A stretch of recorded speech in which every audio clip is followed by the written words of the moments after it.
이번 시간에는 귀신이 좋아하는 사람을 구별하는 법에 대해서 말씀을 전합니다. 하나님은 자신이 귀신이 좋아하는 사람인가 아닌가를 볼 수 있기를 원합니다. 생명의 말씀과 성령으로 자신을 보는 눈이 열리기를 바랍니다. 성도가 자신을 볼 수 있는 눈을 가진다는 것은 정말로 귀한 것입니다. 큰 축복을 받은 것입니다.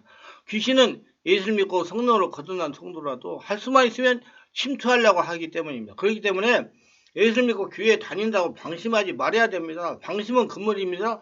귀신이 자신에게 침입하지 못하게 하려면 성령으로 충만해야 됩니다. 성령으로 충만해 하려면 어떻게 하면 성령으로 충만한지를 알고 대처해야 됩니다. 성령으로 충만하면 먼저 성령으로 세례를 받아야 됩니다.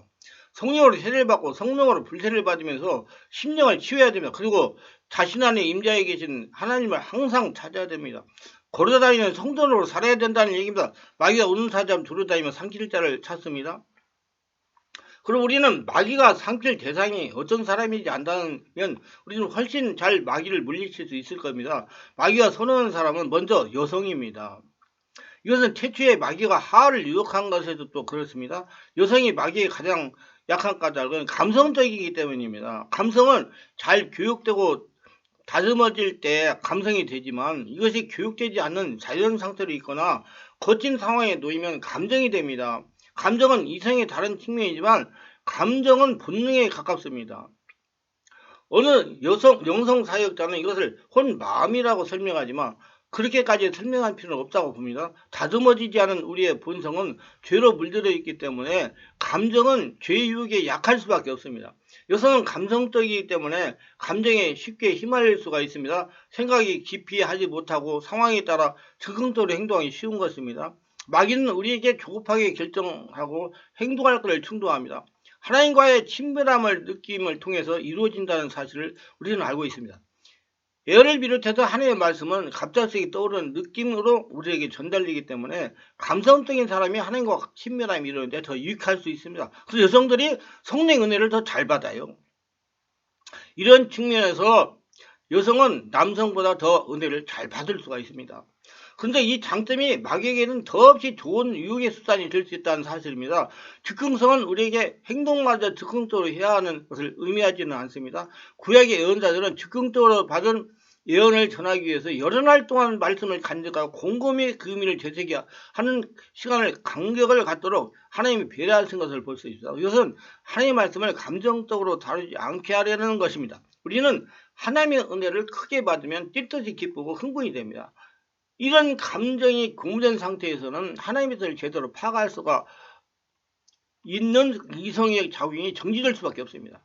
감정이 감성의 작용으로 인해서 이성적 판단을 이끌어낼 수 있어야 하는데 이런 부분이 여성에게는 좀 부족합니다. 특히 신체적 구조로 인해서 여성에게는 이치 파악능이 남성에 비해서 현저하게 떨어집니다. 이런 약점은 상황 판단을 하는 부분에서도 역시 그렇습니다.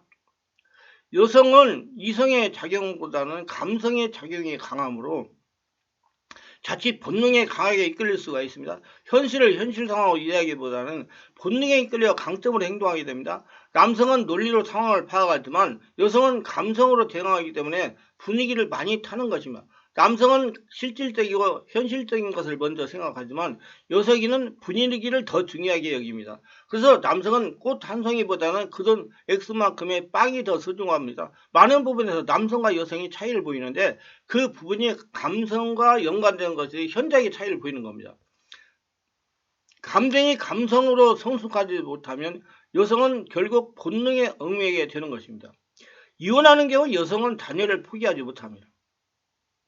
자녀가 있으므로 여러 가지로 불리하다는 것을 알지만 감성이 그것을 극복하게 하는 것입니다. 이것은 본능의 작용이고 이 본능에 이끌린다는 점을 마귀는 이용하는 것이죠. 여성은 실제보다 환상을 더 중요하게 여깁니다. 그래서 축구경기보다는 드라마가 더 소중합니다.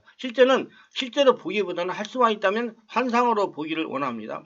이것은 마귀의 실체 없는 허상을 현실로 착각하여 그 올무에 걸리기 쉬운 것입니다. 남성은 현실을 살지만 여성은 꿈속에 살기를 원합니다. 그래서 종교적이며 4차원 이상적입니다. 실제적인 것과 꿈을 구분하는 능력이 현저하게 약하기 때문에 단순한 믿음에 휘말리기 쉽습니다. 오늘날 교인의 70% 이상이 여성이며 그 여성을 대상으로 하는 설교는 자연적으로 근거 없는 허구를 이용하는 경우가 있는 것입니다. 70, 80년대 부흥사들이 주로 이용하는 것이 이런 감성적 대응을 이끌어내기 위해서 터무니없는 행동들을 많이 했습니다.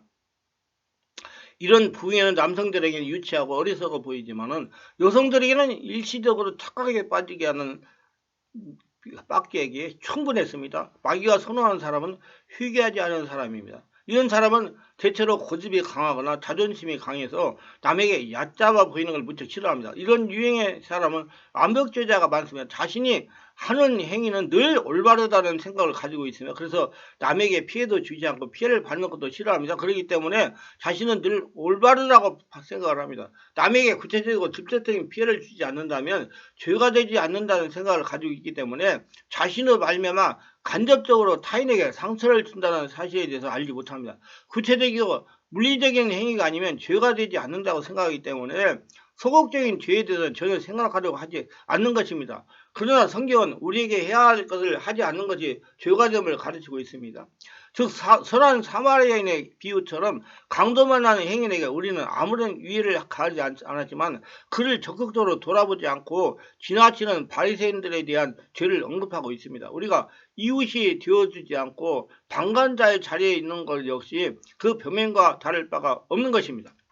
행동해야 할 자리에서 행동하지 않는 소극적인 죄에 대해서 우리가 죄로 여기지 않음으로써 우리는 죄의 유혹을 이길 수가 없게 됩니다. 이것을 마귀가 이용해가지고 우리를 소극적인 사람으로 남게 하는 것이며 이 속임수에 걸려가지고 우리는 하나님의 나라의 방관자로 머무르게 되는 것입니다. 바리새인들은 스스로 의롭다고 생각했습니다. 이들은 자신들의 하는 행위를 늘 자랑했고 정당한 것을 여겼어요. 종교적 규율을 엄격하게 지켰으며 의문을 철저하게 하였지만 이 모든 것은 실상 마음에서 우러나오는 것은 아니었어요. 그리스도인으로서 그저 당연히 해야 하는 것으로만 생각하고 의문적으로 행동하는 사람에게서 죄의 해결은 반가운 것이 아니며 이런 태도를 지닌 사람은 마귀가 굉장히 좋아합니다. 저는 사람들에게 죄를 회개해야 된다고 말하고 이상하게 생각합니다. 죄를 회개해야 된다고 얘기하면 이상하게 생각해요. 이미 죄를 회개했는데 무슨 죄를 또 회개해야 되는가 하고 의아해합니다. 많은 경우 하나님이 원하는 수준의 회개를 하지 못했다고 살아갑니다.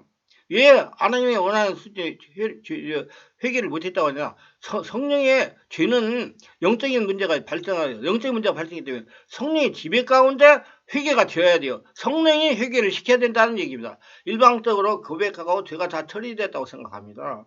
우리는 죄를 고백하고 하나님을 미쁘셔도 다 용서하신다는 말씀에만 관심을 둡니다. 이 말씀은 원론적인 하나님의 용서하심의 본성을 언급하는 것이고 그 용서하심에 이르기 위한 여러 가지 수준이 있다는 걸 제대로 이해하지 못하는 겁니다. 우리는 죄가 처리되면 하나님과 관계가 원상으로 회복되어 친밀함 속에 들어가게 됩니다. 그런데 죄를 고백했을 때 원상으로 회복되는 느낌 받습니까? 구약에서 죄를 처리하기 위해서 갖춰야 할 제물의 내용이 죄마다 다르다는 것을 잘 이해하실 것입니다. 이것은 하나님이 죄를 보시는 비중이 다르다는 것을 의미합니다. 죄마다 일률적으로 다루어서는 안 된다는 점을 우리에게 일깨워주고 있습니다. 죄의 처리를 깊이는 다릅니다. 자신이 죄가 다 처리됐다고 믿고 있는 사람에게 제가 하나님이 원하는 수준의 죄를 처리를 일깨워주고 실행하게 하면 그때 비로소 죄의 용서가 이루어져서 그 기쁨을 누리고 영의 자유함과 하나님의 은혜를 얻게 되는 것을 봅니다. 그렇기 때문에 영적 지도자가 필요한 겁니다. 답답함과 얽매임을 풀리지 않다가 지도를 받고 그렇게 행하게 되자 영의 속박이 풀어지고 기쁨이 넘치게 합니다. 죄의 회개는 성령으로 해야 돼요. 그래야 영의 차원의 문제가 해결이 됩니다. 이것이 죄의 온전한 처리이며 이후에 그 죄로 인한 악습을 떨치는 노력은 당사자의 몫으로 남게 되는 것입니다. 여성은 감성에 끌리는 어리석음을 깨닫고 감성이 되도록 배워야 됩니다. 남성은 고집을 부리지 말고 자신의 죄를 철저하게 회개해야 됩니다. 수준 이하의 목회자들이 이기주의로 말씀을 왜곡시키는 경우가 많습니다. 바울은 이런 사람들을 뜨내기 장사꾼이라고 했습니다. 성도의 영은 아무리 정말 귀합니다. 성도의 영혼보다는 교인수와 교회 건물에서 관심이 많은 장사꾼들이 여전히 있습니다. 성도 한 영혼이 천하보다 귀합니다. 하나님의 형상, 하나님의 성전이기 때문입니다. 그런 사람들은 마귀가 너무도 좋아합니다. 일시적으로 사람들의 관심을 끌려고 감정을 자극하여 웃기고 울리는 코미디언 같은 사람들을 조심하십시오. 예수의 말씀을 듣고 많은 사람들이 웃더라는 말씀은 어느 것도 없었습니다. 예수님의 말씀을 듣고 많은 사람이 웃더라는 말씀은 성경 말씀에 어느 것도 없었어요. 말씀을 들으면 영혼 깊은 곳에서 섬서도 솟아나는 기쁨이 있을 뿐입니다. 육체적 감정을 자극해서 웃게 하는 일은 참으로 위험합니다. 말씀을 드리면 어찌할 거 없이 회개하는 회개 능력이 나와야 되는 거예요. 자신을 보고요. 이런 일은 우리를 더 감성적인 사람으로 만들어 가는 거다. 반드시 성령께서 웃게 해야 됩니다. 반드시 성령께서 자신을 보고 통곡하게 해야 됩니다. 우리는 영안을 한 차원 더 높게 열어가지고 바른 분별력을 길러야 됩니다. 분별력을 갖는 것은 정말 천하의 축복 중에 축복이라는 걸 저는 믿습니다. 말씀이 은혜가 되시고 은혜 유익하셨다면 구독, 좋아요를 부탁합니다. 제가 설교의 동영상을 제작 유튜브에 올려 전파하는데 큰 힘이 됩니다. 감사합니다.